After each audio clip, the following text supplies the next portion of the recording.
हरियाणा में कांग्रेस के संगठनात्मक ढांचे के विस्तार को लेकर इन दिनों अंदरूनी चर्चाएं तेज हैं। इसी बीच कांग्रेस के वरिष्ठ नेता और पूर्व विधायक शमशेर सिंह गोगी ने बड़ा बयान दिया। गोगी ने कहा कि राहुल गांधी का हरियाणा दौरा संगठन के लिए नई ऊर्जा लेकर आया और ये उनका बड़प्पन है कि उन्होंने खुद मोर्चा संभाला है।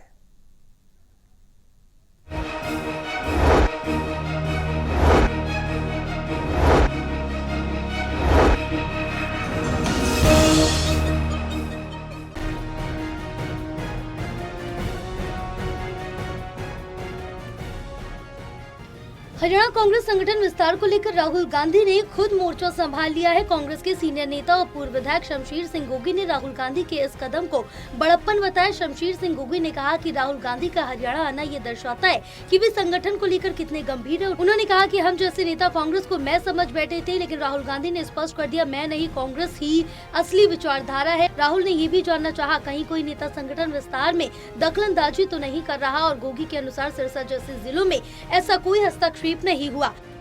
नहीं, ये राहुल गांधी का बड़प्पन है कि सोए हुए लोगों को जगाया उसने आके, क्योंकि जो नीचे के लोग हैं, जैसे हम, आप समझ लो भी हम हरियाणा के जितने भी लीडर थे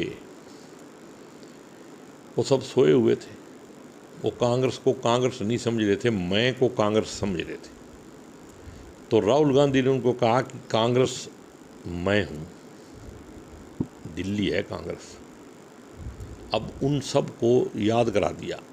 और अभी आपने कल सुना होगा कि राहुल जी ने उन सब से ये भी पूछ लिया कि कोई नेता इंटरफियर तो नहीं कर रहा है, और मेरे हिसाब से नहीं कर रहा। हमारे यहाँ तो जैसे सिरसा में किसी ने इंटरफियर नहीं किया, बड़े नेता।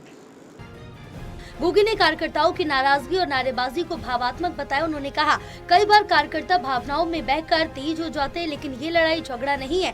उन्होंने भरोसा जताया कि जुलाई तक हरियाणा के सभी जिलों में जिला प्रधानों की नियुक्ति हो जाएगी। गोगी ने बताया कि वो खुद सिरसा के लिए ऑब्जर्वर नियुक्त किए गए हैं और संगठन विस्तार का काम जमीनी स्तर पर कार्यकर्ताओं के जरिए ही हो रहा है।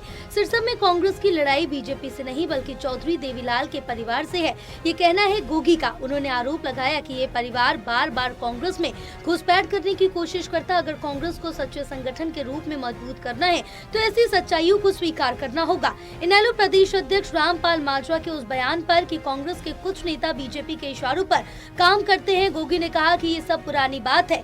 गोगी ने माना कि कांग्रेस की हार का कारण बीजेपी नहीं बल्कि खुद कांग्रेस नेताओं की नालायकी थी। उन्होंने कहा बीजेपी इसलिए नहीं जीती, हम इसलिए हारे क्योंकि हमने हार को समझने की कोशिश ही नहीं की, ना कोई मीटिंग हुई, ना कोई आत्मचिंतन। हरियाणा कांग्रेस में संगठनात्मक गतिविधियों ने फिर से रफ्तार पकड़ ली है। अब देखने वाली बात ये होगी कि राहुल गांधी की सक्रियता और जमीनी नेताओं की नीयत मिलकर पार्टी को कितना मजबूत कर पाती है। हरियाणा से टोटल टीवी के लिए कमलदीप की रिपोर्ट।